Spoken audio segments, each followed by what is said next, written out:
Sharp global academy MEC CEC BCom BBA చదివే విద్యార్థులకు #1 coaching academy for CA CMA CIMA ACCA CMA US professional courses.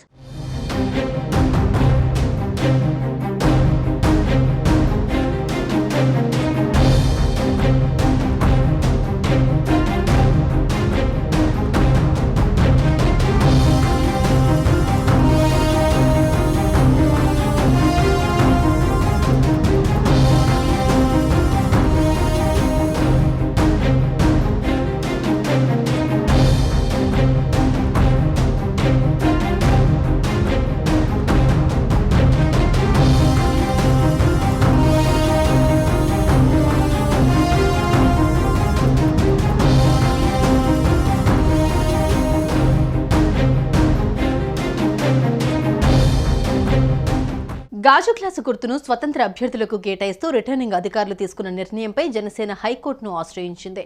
తాము పొత్తులో ఉన్నందునే కొన్ని స్థానాలలో మాత్రమే పోటీ చేస్తున్నామని, అందుకోసమే 175 నియోజకవర్గాల్లో పోటీ చేయడం లేదని, ఫ్రీ సింబల్ అని చెప్పి జనసేన పోటీ చేయని మిగిలిన స్థానాల్లో స్వతంత్ర అభ్యర్థులకు గాజు గ్లాసు గుర్తును కేటాయించడంపై జనసేన సవాల్ చేసింది. సార్వత్రిక ఎన్నికల వేళ ఏపీ రాజకీయాల్లో కీలక పరిణామం చోటు చేసుకుంది. ఎన్నికల కమిషన్ తీసుకున్న నిర్ణయం కూటమికి సవాలుగా మారింది. జనసేన పోటీలో లేని పలు శాసనసభ, లోక్సభ నియోజకవర్గాల పరిధిలో స్వతంత్ర అభ్యర్థులకు ఎన్నికల సంఘం గాజు గ్లాసు గుర్తును కేటాయించింది.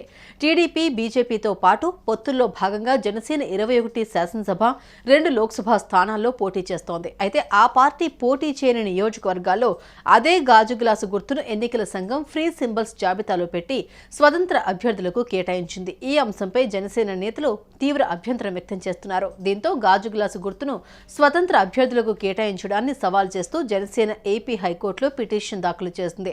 అయితే దీనిపై న్యాయస్థానం విచారణకు స్వీకరించింది. ఫ్రీ సింబల్ పేరుతో స్వతంత్ర అభ్యర్థులకు ఎలా కేటాయిస్తారని తెలిపింది. 24 గంటల్లో దీనిపై నిర్ణయం తీసుకుంటామని ఎన్నికల కమిషన్ చెప్పడంతో విచారణ రేపటికి వాయిదా పడింది. మరోపక్క ఇప్పటికే పలువురు అభ్యర్థులకు గాజు గ్లాసు గుర్తును కేటాయించారు. ఇది ఓట్లు చీల్చే కుట్రగా కూటమి ఆరోపణలు చేస్తూ ఉండగా నిబంధనలకు అనుగుణంగానే గాజు గ్లాసును కేటాయించామని ఈసీ చెబుతుంది. మరి దీనిపై రేపు ఎన్నికల సంఘం ఎలాంటి నిర్ణయం తీసుకుంటుందో, న్యాయస్థానం ఎలాంటి తీర్పు ఇవ్వబోతుందో చూడాలి. సుమన్ టీవీలో మీ పర్సనల్ అండ్ బిజినెస్ ప్రమోషన్స్ కోసం కింది నెంబర్కి కాంటాక్ట్ చేయండి.